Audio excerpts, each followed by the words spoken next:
Hi, my name is David Dowdy. I own Action Coach Lake Norman, your local business training and education and coaching firm here in Mooresville, and I am thrilled to have Christopher Mallery, old friend, on the business spotlight with us today. I've known Christopher for a number of years. He owns Top to Bottom Business Solutions, and hey, I'm gonna turn it over to you, Christopher.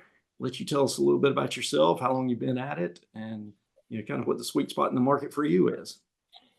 Yeah, perfect. Thanks for having me, David. Glad to join you.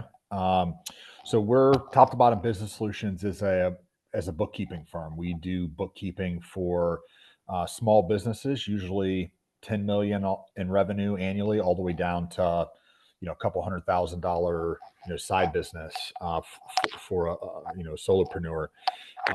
My background in this business started about 10 years ago. I prior to that was heavily in operations for hospitality groups in the greater Charlotte area. And um, just have loved every moment of this entrepreneurial experience that I've been on, and then I'll be sharing some of with you today. Fantastic. Look forward to hearing more. So, I guess as we get in, I think you said you've been at it 10 years now in the industry. If you had to do it all over again, kind of start from scratch, what do you think you might do differently? Oh man, if I was started over again, what would I do differently? Um, take the plunge into entrepreneurship earlier. I think I always, from a very young age, always had that spirit of doing my own business. Um, I wish if I the only thing I regret from my past professionally is not going earlier. And I think you can speak to this too, David, that your life and your professional experiences is just a sum of everything you've done.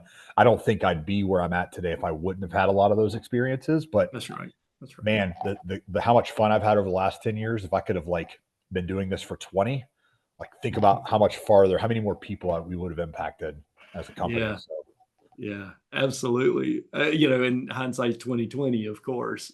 yeah. If we had only known. So surely over 10 years on this entrepreneurial journey, you've learned a lot of things. So what are a couple of things that might jump out at you as some big learnings in this journey of building your business? And you've got a pretty good practice now, right? Um, multiple offices, is that right?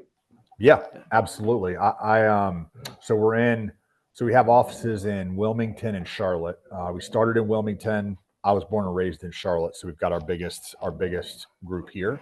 But then we also have an office in Greenville, South Carolina, and in Charleston. So we've got four. We've kind of got the Carolinas, uh, boxed in a little bit. Yeah. Um, and the other part of the question was, what was the other The part of the bigger question? bigger learnings, some of the big learnings that might come to mind over the recent years that kind of going Yep. in, having been an employee, I suppose, and now you're on this Yep. entrepreneurial journey.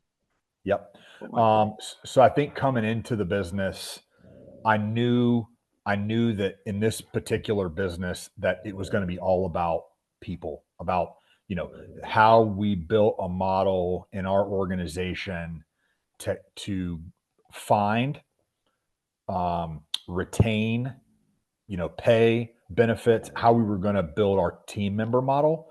I think I spent more time on that early on than anything else.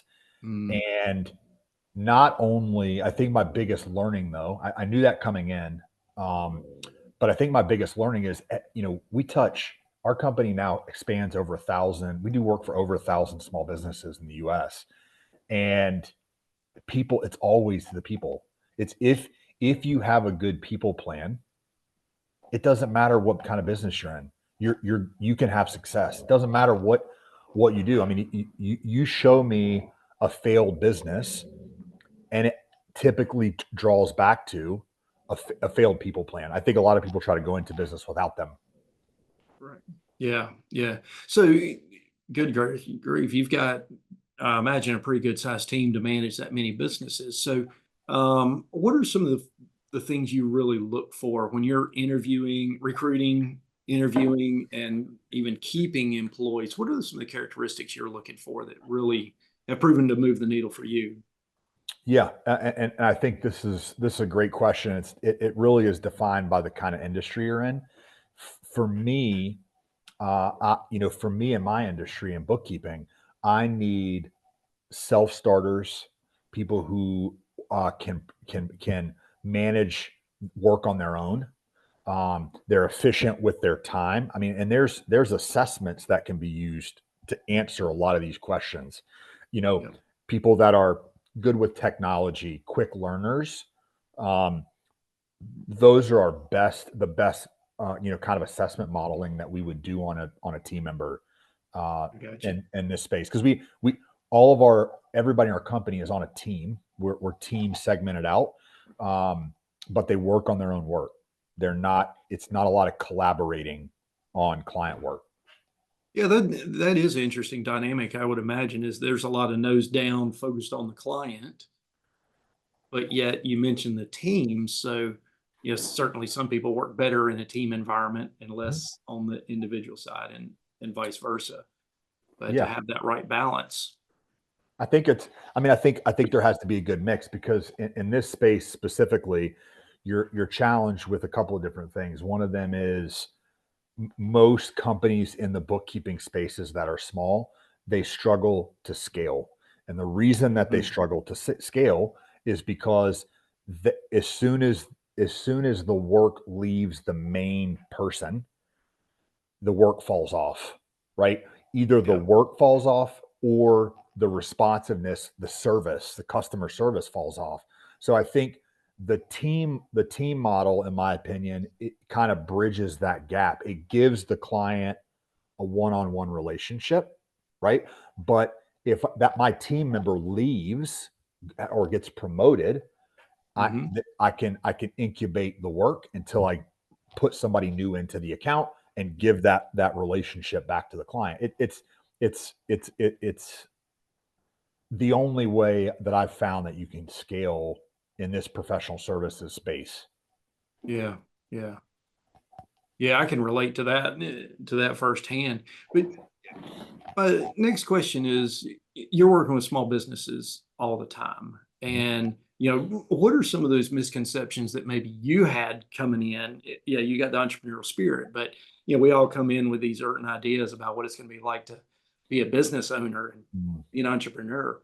What are some of those misconceptions, and either that you've experienced or others that you've worked with kind of go in with blinders on, and then they find out maybe the truth? Yeah, I think that most people think um, most people that start, so you got a few different kinds of people, right? You got the Mhm. person that's starting a business. They maybe have a little bit of experience in the field, and they're like working for somebody, and they're like, man, I can do this on my own. Like, I don't need That's right. this. I could go make all this money on my own. The problem is it's not turnkey, right? You don't know how to find customer, like you got to know how to find customers. You got to know how to find people to do the work. You got to know how to do a budget. Like, there's just so many things that go into it. The other person goes down the franchise model, right? Like, oh, I'm going to buy a franchise, right? Well, they give you tools, but they don't do it for you, right? They charge you more, they take a little bit. It's a great model for the right person, but I think that more people need to go and get education on Mhm. all the things that go into being a small business owner before they just make the leap. If you're talking to somebody in the franchise space, you're likely talking to a salesperson. They're trying to get you in the door. Yeah. Um, so I think that people could do better in educating themselves to everything it's going to take, doing the team member modeling, doing the budgeting modeling before they ever even decide to move into to business ownership. Yeah, and I think you're right. They don't necessarily have the true picture of what it's going to be. They're only looking at certain pieces of the puzzle. Mhm. And yeah, to be the owner, you've got to wear so many different hats, especially in the early days until you're in a position where you can start, building the team to take on some of those responsibilities. So A 1,000%. Yep, spot yeah, on. and I think that's one of the main reasons so many people fail, in the first few years is they Mhm. just haven't learned to manage all of that and create enough cash flow. And to survive those days. It's Yep, unfortunate. It's unfortunate. it So is. my goodness, with basically 4 offices and with the growth that you've had, there's I can't imagine the balance between the work life and the personal life. There's demands. You and I spoke before we started here about Mm, it just never stops, right? So how right. do you keep things in check, keep yourself, healthy physically, emotionally, spiritually, relationship wise, all of that? Yeah, no, that's another fantastic question. I as in management very early on in my career in the restaurant space, the hospitality space, um, I was taught, as a teenager, nobody, I was all the leadership stuff that was pushed on us was always about you can't be the most important person in the building. You can't have somebody in your building that if you pull them out, it will fall apart. Like it will not operate correctly. That to me is the definition of scale. Like, right? Mm, Those things go hand in hand. So I think to answer your question, I think in T2B, it's everything I've done, every decision I've made, every person that I put around me as a mentor on a board, every management team member. It's all every position is set up so that if Christopher is gone for 6 months, it moves, right? The business right. development keeps going, the operations keep going, the managers keep getting developed. I think I think you have to create replication, and so that's how today I work 45 hours a week, and now I'm involved in 4 different companies. Like this is just one of the Right. things I'm involved in. I'm president of our local Rotary Club. Like I love all of that stuff. It's all about boundaries with your time and making sure you're not the most important person in the room. Takes a lot of discipline, and it sounds like you've got more of a system dependent business instead of the Mhm, people dependent mhm, business, and that's where people unfortunately will come and go for a variety of reasons. right. But like you said, as somebody might get promoted, to be able, the systems are in place to backfill and fill that void relatively quickly. So Mhm, you've put a lot in the conversation here. You've put a lot of emphasis on the people side of the business. Um, what do you really attribute the growth to? Is it the people in house, or is there some other factors that come into play of how you've been able to scale multiple offices and the number of businesses you even mentioned nationwide. mhm. What's that magic? Yeah, I mean, I think it's the 2 Ps. I mean, I think it's process. Uh, Process is something that develops over time. It has to be adjusted and and edited every year. All right. And I'm talking about you have to look at all of the processes. You can't, those companies that are 30 years old and they're falling apart, it's because they have good processes, but then 10 years went by. So I think Mhm. process and people. So um, I don't train. I mean, I don't hire robots. I hire people that have the personality set that it's if they see something that this doesn't make sense, I don't like it, they push up the chain. They're like, hey, we need to revisit this.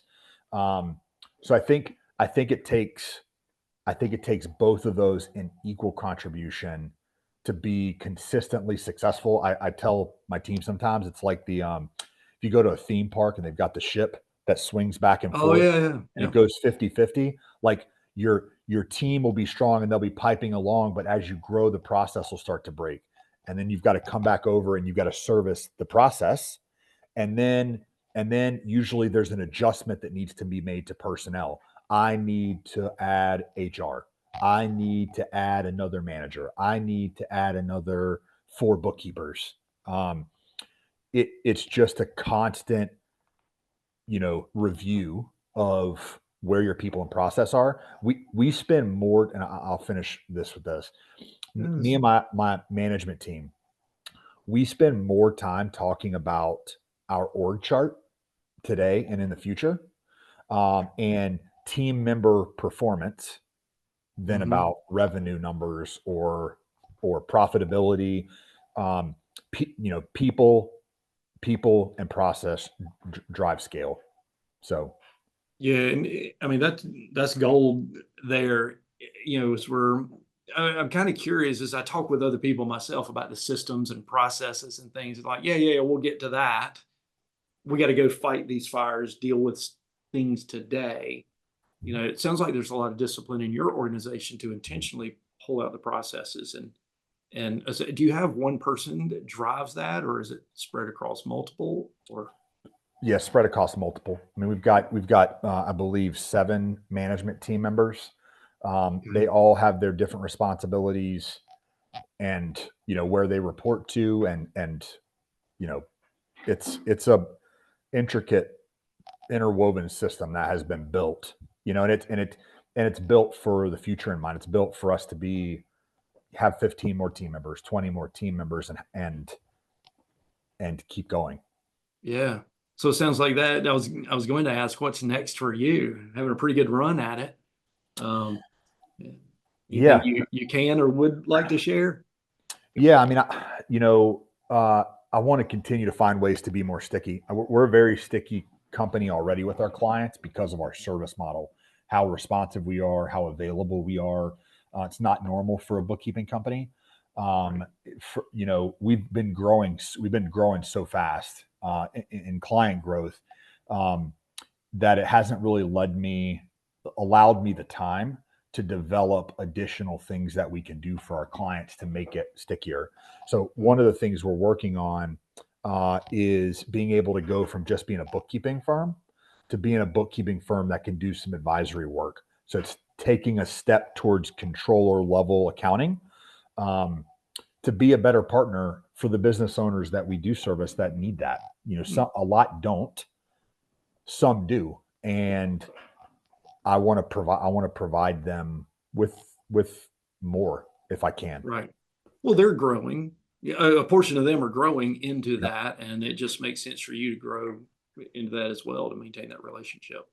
Yeah, 100%. Yeah, if we don't stay ahead of our clients, that They will doesn't leave. end well, right? Yep. That's right. Well, great, Christopher. This has been fantastic. As we kind of wrap it up, what's any other last thoughts, words of wisdom you might want to share to the small business community? Those are fighting the fight. Um, Not necessarily. Yeah. Just do your planning. Do your planning. There are plenty of good resources out there to help with planning before you become an entrepreneur. And then once you become an entrepreneur, you need a mentor or a coach. You need to keep somebody there that will always challenge your way of thinking. Yeah. Well, I like to hear that. So that's great, Christopher. Yeah. All right. So, what's the best way if somebody wants to reach out to Top to Bottom? What would you prefer? How would you prefer they reach out to you and find you? Yeah, you can. I don't know if this will allow for my email to be put on there afterwards, but Sure. you can just reach me at my email, cmallery, that's Mallery at t2bbsolutions.com. They can just shoot me an email.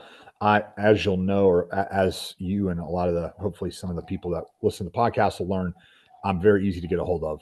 I'd love talking business with anybody that will do it. So if anybody reaches out, um, I'd love to get to know what you have going on. Fantastic. Yeah, Christopher, I really appreciate it and sharing your story and your experiences as well. So, Christopher Mallery with Top to Bottom Business Solutions.